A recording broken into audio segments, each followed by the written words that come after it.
Hello friends, welcome to SSC coaching centre. दोस्तों, गणित की बहुत ही बेहतरीन क्लास है। पूरा वीडियो देखेंगे आप जान लेंगे इसी टाइप के प्रश्न परीक्षाओं में रिपीट होते हैं। बार बार जो प्रश्न रिपीट होते हैं वो इसी टाइप के होते हैं, तो पूरा वीडियो देखिएगा। चलिए स्टार्ट करते हैं। पहला प्रश्न है, एक बहुभुज के प्रत्येक बाहा कोण 120 डिग्री है तो भुजाओं की संख्या क्या है? भुजाओं की संख्या देखिए, मैं आपको बता दूं। सबसे पहले बहुभुज बहुभुज का बाहा कोण, बहुभुज का जो बाहा कोण होता है वो कितने के बराबर होता है? 360 डिग्री। कितने के बराबर होता है? 360 डिग्री के बराबर होता है। यह बात आप ध्यान रखना। बाहा कोण 360 डिग्री और इंटरनल कोण 180 डिग्री। तो एक बहुभुज के प्रत्येक बाहा कोण 120 डिग्री है तो भुजाओं की संख्या क्या है? अब यहां पर प्रत्येक दिया गया है। मैंने आपको एक वीडियो कराया था 2 से 3 दिन पहले, शायद आपको याद हो, बाहा कोण वाला ही। अगर प्रत्येक दिया होगा तो हम क्या करेंगे? उसमें n से डिवाइड करेंगे, मैंने आपको बताया था। और बहुभुज का बाहा कोण कितना दिया गया है हमें? 120 दिया गया है। तो 120 बराबर कितना हो जाएगा? 360 बटे में n, यही तो हो जाएगा। अब 120 से मैं 360 को काटूंगा, 3 बार में कटेगा। 120 से एक बार में कटा, 120 से 3 बार में कटा। अब गुना कर दो, n का गुना 1 से करूंगा तो n ही रहेगा और बराबर में इधर कितना है? 3। तो n का मान आ गया 3। भुजाओं की संख्या क्या है? अब n का मान 3 आने से मतलब क्या है कि जो भी कोण होगा वो 3 भुजाओं वाला होगा, मतलब त्रिभुज होगा। तो सी ऑप्शन क्या है आपके प्रश्न का बिल्कुल सही जवाब। इसी टाइप के प्रश्न रिपीट होते हैं बार बार, कभी कहीं से रिपीट हो जाएगा, कभी किसी से रिपीट हो जाएगा।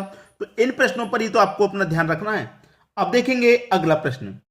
अगला प्रश्न है, 15 आदमी एक घर को 20 दिनों में बना सकते हैं तो 8 आदमी उसी घर को बनाने में कितने दिन लेंगे? M1 D1 T1 पूरे का बटा W1 बराबर M2 D2 T2 पूरे का बटा W2। M कितना है? 15 आदमी है। कितने दिन ले रहे हैं भैया? कितने दिन ले रहे हैं? 20 दिन ले रहे हैं। टाइम दे रखा है प्रश्न में, टाइम की कोई बात नहीं कही। जिसकी बात नहीं कह रहा उसे छोड़ देंगे। काम क्या? एक घर बनाने का, वर्क है एक घर बनाने का, बराबर बाद में कितने व्यक्ति? 8 व्यक्ति। घर को बनाने में कितने दिन लेंगे? D2 पूछ रहा है। काम क्या है? उसी घर को बनाने का काम है, टाइम की बात नहीं हो रही। तो एक से एक कट जाएगा यहां पे, सिंपल आराम से, कोई दिक्कत नहीं। कट गया है। अब यहां पर हम क्या करेंगे? 4 से कटाऊंगा मैं से 2 बार में और 4 से कटा लूंगा मैं से 5 बार में। ठीक है, 4 से कटा ला 5 बार में। अब क्या होगा? 15 25 75 बराबर में क्या है? 2 का गुना D से करूंगा तो 2D2 हो जाएगा। अब गुना वाली संख्या कहां जाएगी? इधर बटे में आ जाएगी, यहां से हटके। तो 2 से डिवाइड कर दूं मैं 75 में, कितनी बार हो जाएगा? ये 37.5 बार। तो D2 का मान कितना निकल के आ गया? 37.5। तो कितने दिन लेंगे भाई उस घर को बनाने में? 37.5 कहां पर गया? 37.5, यानी कि बी ऑप्शन आपका बिल्कुल सही जवाब हो जाएगा। समझ में आ गया? अब देखेंगे अगला प्रश्न। अगला प्रश्न है, 3 संख्याओं का योगफल 245 है। यदि पहली संख्या और दूसरी संख्या का अनुपात 2:3 है। टोटल संख्या 3 है, पहली संख्या, दूसरी और ये हो गई तीसरी। हमसे कह रहा है कि पहली और दूसरी संख्या का अनुपात 2:3 है, 2:3 है। ठीक है। फिर कहा गया है कि दूसरी और तीसरी संख्या का अनुपात 5:8 है, दूसरी का और तीसरी का। तो दूसरी कहां लिखी जाएगी? यहां पर, और तीसरी कहां ली जाएगी? यहां। ठीक है, ये हो गया। अब यहां पर खाली स्थान है तो इसके बराबर वाली संख्या आ जाएगी 3।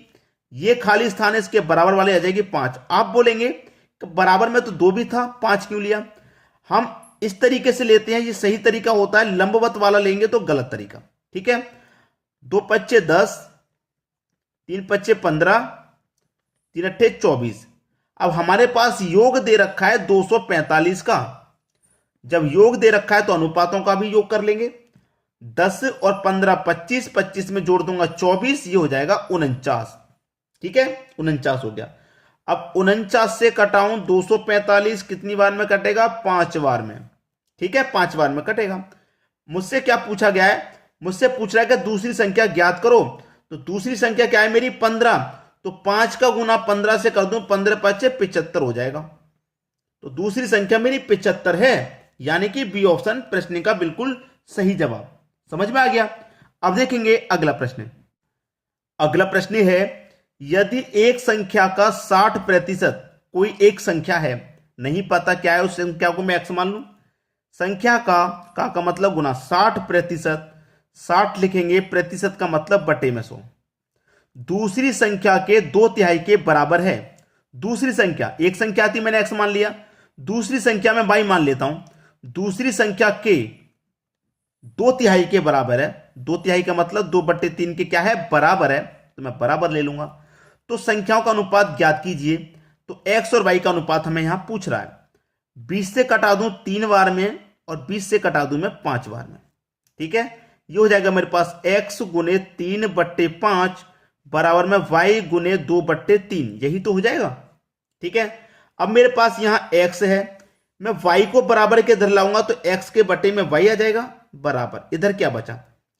क्रॉस गुना होगा, 5 का गुना 2 से होगा तो 10, और 3 का गुना 3 से होगा तो 9।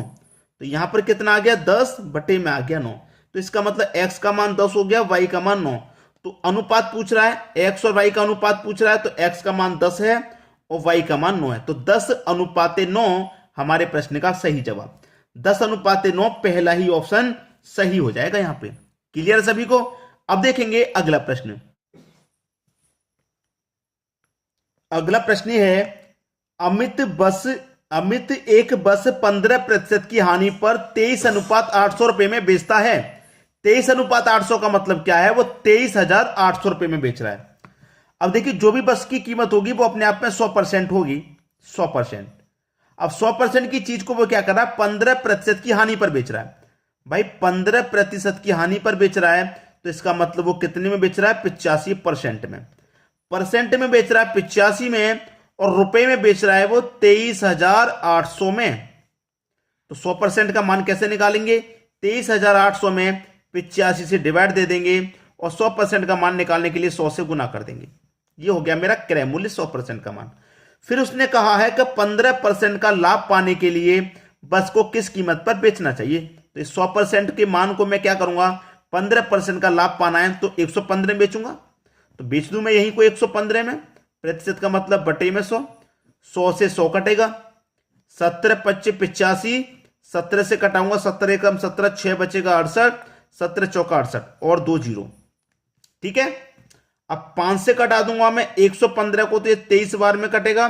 दोनों का गुना कर दो भाई, दोनों का गुना करूंगा, 2 जीरो ये लास्ट में आ जाएंगे मेरे। 14 का गुना 3 में करूंगा 42, 42 का 2, कैरी का 4, 14 दूनी का 28, 28 में कैरी का 4 जोड़ दूंगा 32। तो 32,200 आपके प्रश्न का सही जवाब है, यानी कि डी ऑप्शन क्या हो जाएगा? आपके प्रश्न का बिल्कुल सही जवाब। बात सभी को समझ में आ गई? अब देखेंगे अगला प्रश्न। अगला प्रश्न है, एक व्यापारी ने एक वस्तु पर 50% अधिक मूल्य अंकित किया तथा बाद में उस पर 20% छूट देने के बाद व्यापारी को कितने प्रतिशत लाभ होगा? भाई होमवर्क है, एक प्रश्न तो आपको होमवर्क के लिए बनता है रेगुलर। जब मैं रेगुलर आपको क्लास करा रहा हूं तो एक प्रश्न तो आपको होमवर्क के लिए दे सकता हूं, और आपको भी उसका आंसर कमेंट करना है। जितने भी बच्चे वीडियो देख रहे हैं, 100 200 1000 2000 जहां तक भी वीडियो जा रहा है, और दोस्तों जितना आप शेयर करेंगे वीडियो को, जितना भी शेयर करेंगे, हो सकता है बहुत सारे बच्चे ऐसे ही वीडियो की तलाश में बैठे हों, क्योंकि बहुत सारे बच्चे ऐसे होते हैं जो कोचिंग तक नहीं पढ़ पाते, रेगुलर घर पे ही तैयारी करते हैं। अगर आपने उन बच्चों तक वीडियो को शेयर कर दिया जो घर पर तैयारी कर रहे हैं, तो उनके लिए आप बहुत बड़ा गिफ्ट दे देंगे, ये मान लीजिए, क्योंकि आसानी से समझ में आ जाएगा उनकी में, और वो आपसे बोलेंगे सर थैंक यू, आप ऐसे वीडियो हमारे पास और शेयर करें। तो शेयर जरूर किया करें, ताकि जो बच्चे घर पे बैठ के तैयारी कर रहे हैं उन तक वीडियो को जरूर पहुंचाया करें। ठीक है दोस्तों, धन्यवाद।